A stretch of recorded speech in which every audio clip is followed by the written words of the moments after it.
नमस्कार मित्रांनो, आताच्या घडीची सर्वात महत्त्वाची बातमी समोर येत आहे. लाडक्या बहिणींना जानेवारीचे पैसे मिळण्यास सुरुवात झालेली आहे.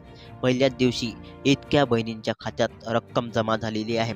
महायुतीची महत्त्वाकांक्षी योजना मुख्यमंत्री लाडकी बहीण योजनेच्या जानेवारीचा हप्ता आता महिलांच्या खात्यात जमा होण्यास सुरुवात झालेली आहे.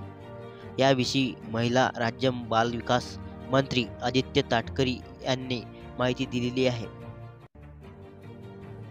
मुख्यमंत्री लाडकी बहीण योजनेच्या जानेवारीच्या म्हणजेच 7व्या हप्त्याची रक्कम लाभार्थी महिलांच्या खात्यात येण्यास सुरुवात झाली आहे. आदित्य तटकरे यांनी यापूर्वी दिलेल्या माहितीनुसार लाडकी बहिणींच्या खात्यात 26 जानेवारीपूर्वी रक्कम होण्यास सुरुवात झाली आहे. पहिल्या दिवशी 1,10,00,000 महिलांच्या खात्यात रक्कम जमा झाली अशी माहिती आदित्य तटकरे यांनी दिलेली आहे. अशा बातम्या पाहण्यासाठी आमच्या चॅनलला सबस्क्राईब करा. व्हिडिओ आवडला असेल तर व्हिडिओला लाईक करा. धन्यवाद.